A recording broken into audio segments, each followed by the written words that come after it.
Alright guys, welcome to another video, Paul UK Reefer. It's our 6-month update on the Sea Max Nano. So in this video, it might be slightly longer than normal, I'm going to run through a review of the tank itself, because it's been going 6 months now, and all the equipment that comes with it is standard. Well, I'm going to run through all the equipment I've added, and then how I have to maintain it, and a bit about the stock that's in there, and then we'll have a quick scan around it. So that's the plan. So, overall tank, still very visually appealing. I think the glass on the Red Sea tanks always are amazing. I really like the look of it. It looks nice as a piece of furniture as well as an aquarium, so it keeps the family happy and interested, which is quite an important balance. The stock light, Red Sea LED 50, so far so good.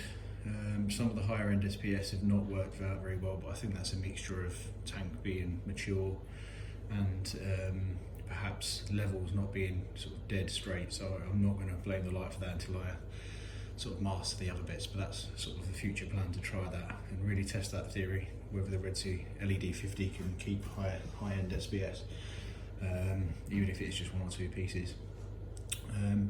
So yeah, so the light is reasonably easy to use. It's a bit clunky on the app, but quite self-explanatory. Lots of people are reporting connectivity issues with it, but I've never really had them. I think once or twice it's gone off, but that might have been more my Wi-Fi or Bluetooth than anything else. So yeah, reasonably happy with the light. I think anything bigger would probably be overkill. What else comes with it? So the return pump is still on there as standard. That's a small return pump. I think I can't remember, 100 gallons per hour or something like that. That's still on there, going fine. Cleaned it once or twice, but there's not really been much build up on it. So that stayed the same.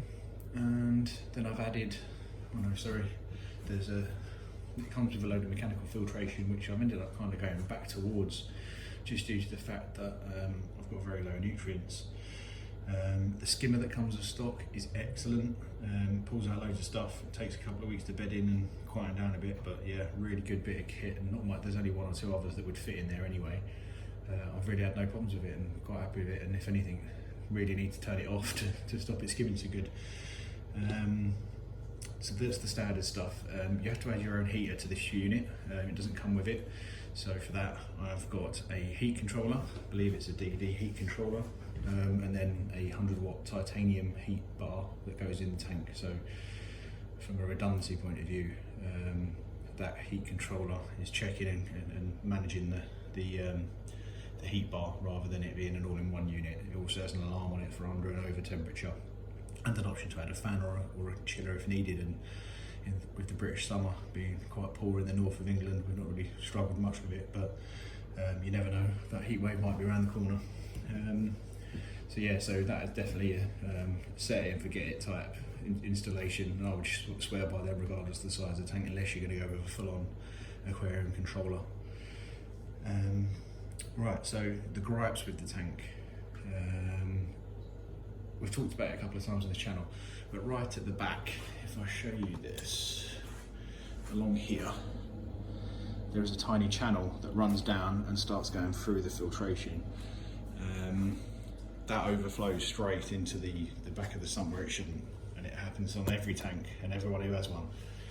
And it's really, really frustrating and noisy. So there are some 3D printed parts, and if you look on the description on some of my earlier videos, I've linked where you get the STL file and how you can get them printed. That's an absolute must, and Red Sea are mad if they don't actually incorporate that into the newer versions of this tank, because it's a real defect from my perspective. And the unit you can get just fits in, slides on that back rail. It means that all the water that goes over the overflow goes down the right part of the sump at the back of the tank. So that's a definite, and it wouldn't put me off buying another one. I'll just go and get it printed and it fits and works. It's just annoying that they've designed a tank that does that out of the box. So that's a little frustration. The auto top off that comes with it is like every Red Sea tank. They have one there, they work very, very well, but they have nowhere near enough water in it for it to be useful.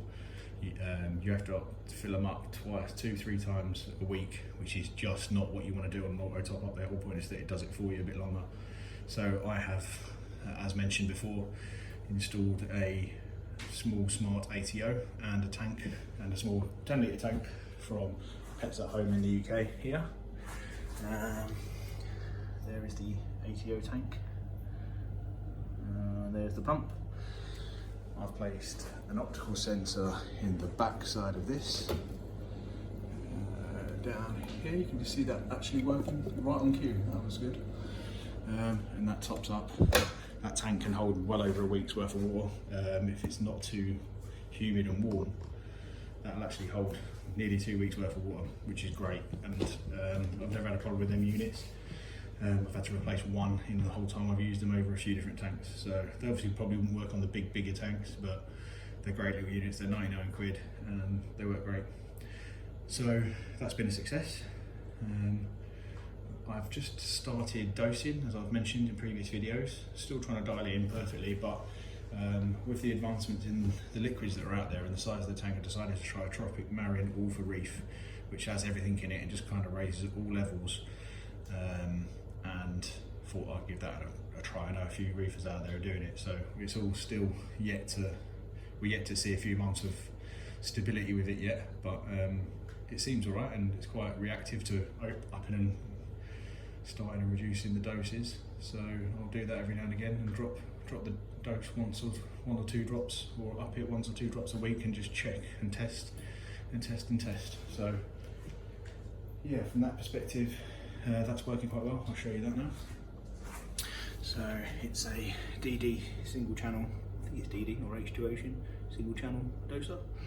Goes into liquid, and right there's a 600ml bottle, which looks quite neat, from Bubble Magnus, or whatever you call them. And that in there, from 600ml down to there, has probably been about a month now, just short of. So it's not using a lot. I think I'm currently dosing about 6 ml per day. But it has fluctuated, and I think that's just due to uptake in the tank. I've seen the LPS in the tank start to increase in size, and I think that might be why we are increasing the dosing slightly. But yeah, I wouldn't say we're in the absolute stability range yet with this tank, and I'll go over that sort of toward the end. There's 2 reasons why.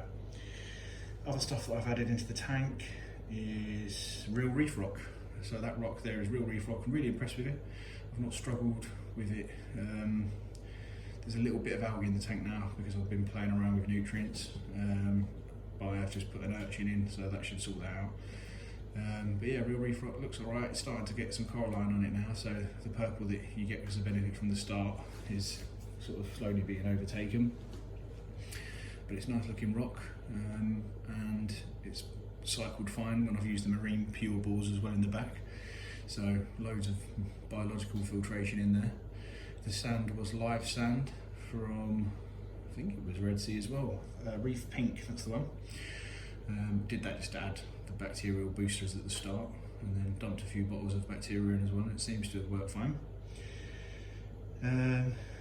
To maintain the tank, so this is where I'm a little bit of a fiddler with the tank at the best of times, and I'm trying to dial it in because I like having filter floss on the tank because I really feel it polishes the water nicely. What I've struggled with though on that is one, changing it out regularly, and during the last 6 months that's not been a problem because I've been at home with the pandemic.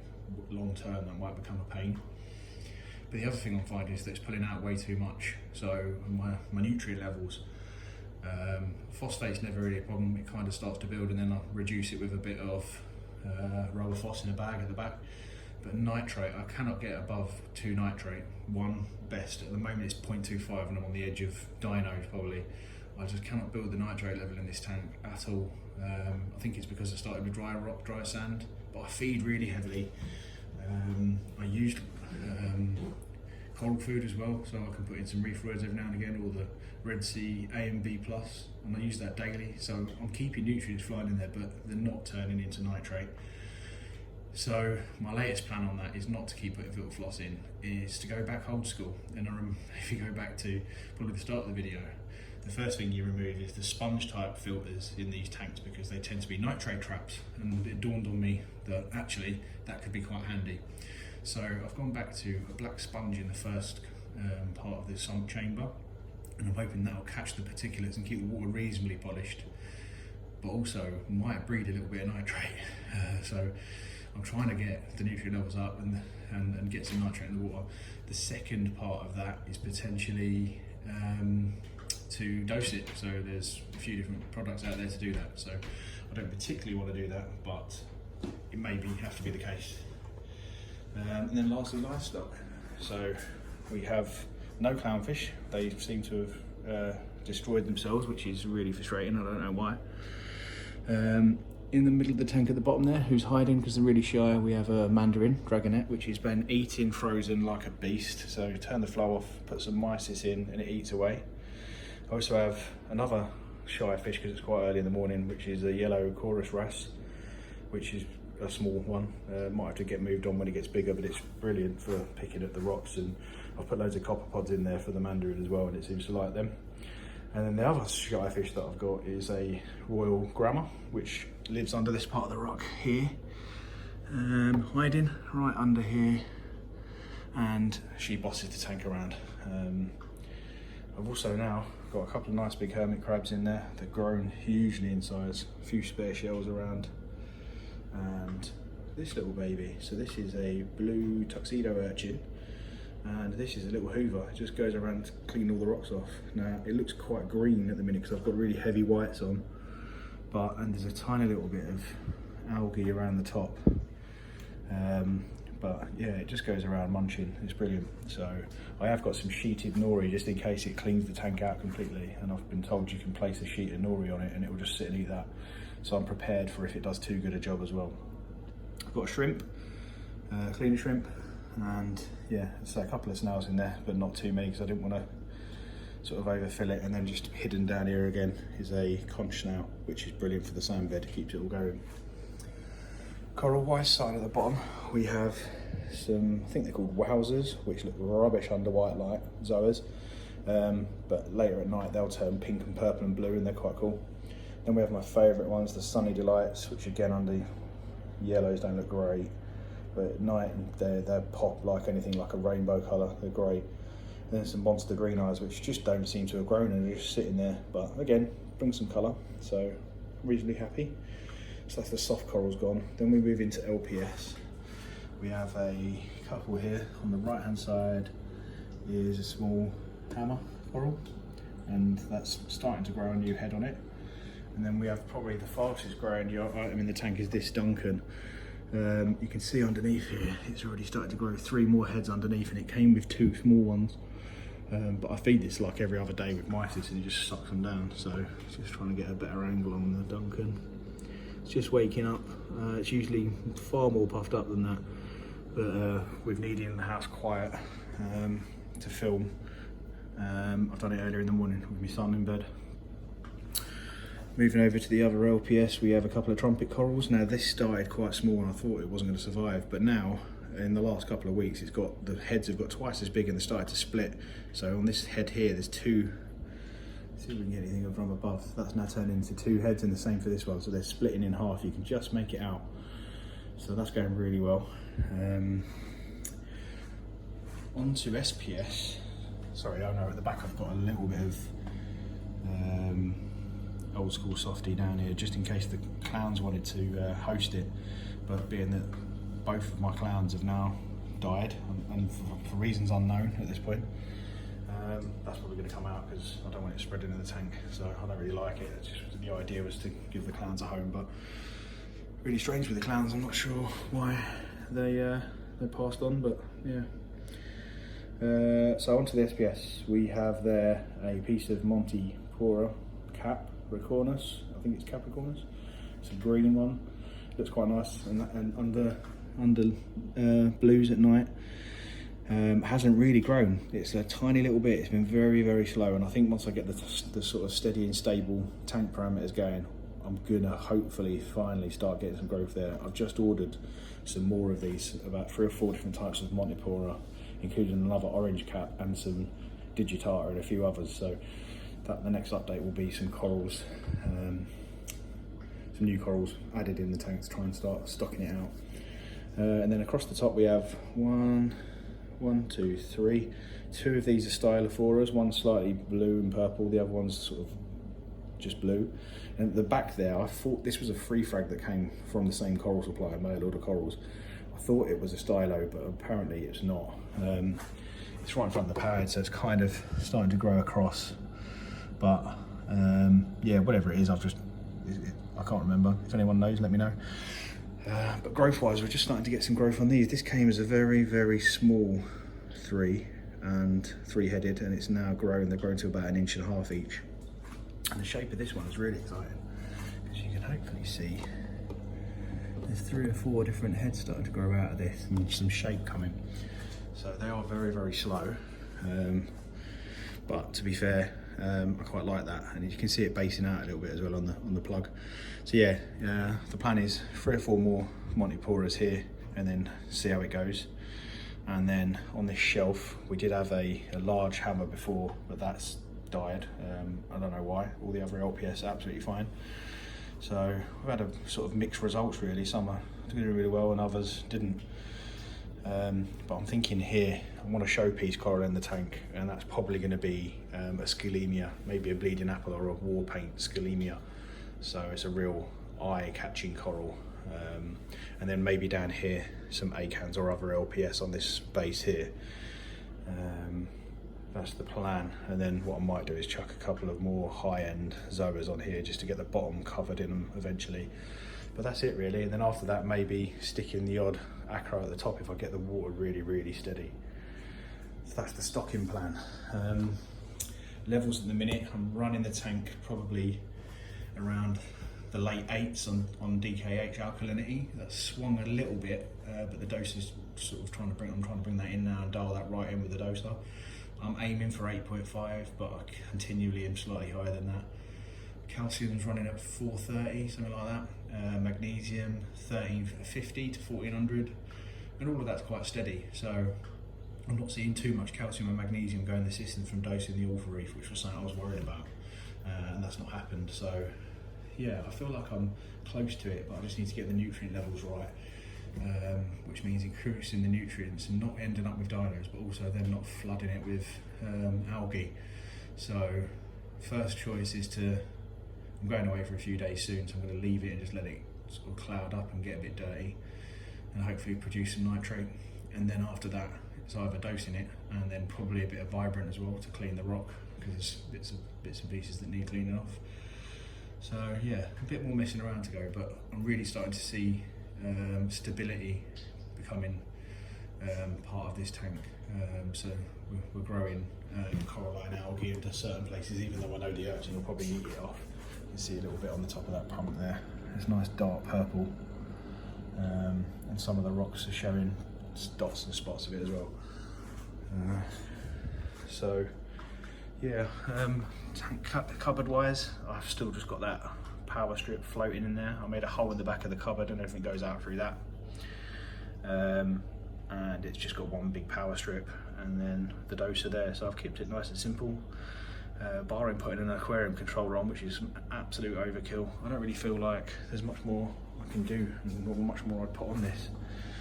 Flow wise, we may need some more power on the power head. Oh, I didn't mention the power head. That's a Tunzi 6040, which has got the capability of doing waves and all sorts. So at the moment I've got it placed here. I've got this always constantly working the surface, the return pump, and then this bursts. If you just wait for it and watch, there you go, there's a burst there. It means that the water agitation happens at the top as well, but it bursts a flow of water over the top of the scape here, and then it goes round and then eventually back up. So there's kind of like a circular motion round at bursts, and then the overflows up the back there, so everything's being pushed towards it. So it's kind of working. The LPS are perfect. I just don't know if there's enough chaos there for SPS, but that's why I'm starting with Monties, because they're a little bit more forgiving. So a few more Monties in, give it a few months to see if they survive, then maybe try a sticker acro again, if we can sort of keep it stable. So that's the update on the Sea Max Nano. Great tank, not the cheapest out there, but and there's obviously a few bits of messing around you've got to do with it. But yeah, barring trying to keep it really stable, which is a challenge with this level of water, I'm really enjoying it.